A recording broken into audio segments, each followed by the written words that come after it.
మన పురాణాలు, మన దేవుళ్లను రెగ్యులర్ కమర్షియల్ సినిమాల్లో అంశాలుగా తీసుకోవడమే తప్ప, వాటిని ప్రధానాంశంగా సినిమాను తెరకెక్కించడం అనేది జరగలేదు. ఈ విషయాన్ని కాస్త సీరియస్ గా తీసుకున్న అశ్విన్ కుమార్ యానిమేటెడ్ వెర్షన్గా మహావిష్ణువు 9 అవతారాలను సినిమాలుగా ఎనౌన్స్ చేశాడు.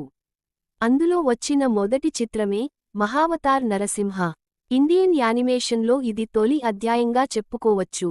మరి ఈ చిత్రం ప్రేక్షకుల్ని ఏమేరకు ఆకట్టుకుంది అనేది చూద్దాం. కథ: ఇది మనందరం చదువుకున్న, విన్న కథే.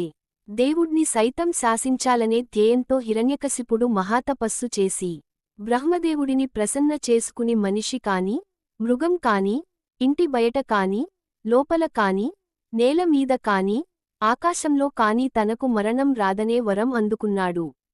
దాంతో మహాబలవంతుడిగా రూపాంతరం చెందిన హిరణ్యకశిపుడు అసలు మహావిష్ణువు లేడనే ప్రచారాన్ని ప్రారంభించి, దేవుడ్ని కొలిచే వాళ్లందరినీ చిత్రహింసలు పెట్టడం మొదలెడతాడు. అయితే తన ఇంటనే కయాదు గర్భంలో ప్రహ్లాదుడి రూపంలో మహావిష్ణువు పరమభక్తుడు జన్మించడాన్ని మాత్రం తట్టుకోలేక రకరకాలుగా చంపేందుకు ప్రయత్నిస్తాడు. ఆఖరికి మహావిష్ణువు స్వయంగా నరసింహావతారంలో ప్రత్యక్షమై హిరణ్యకశిపుడిని వధించి ధర్మాన్ని కాపాడతాడు.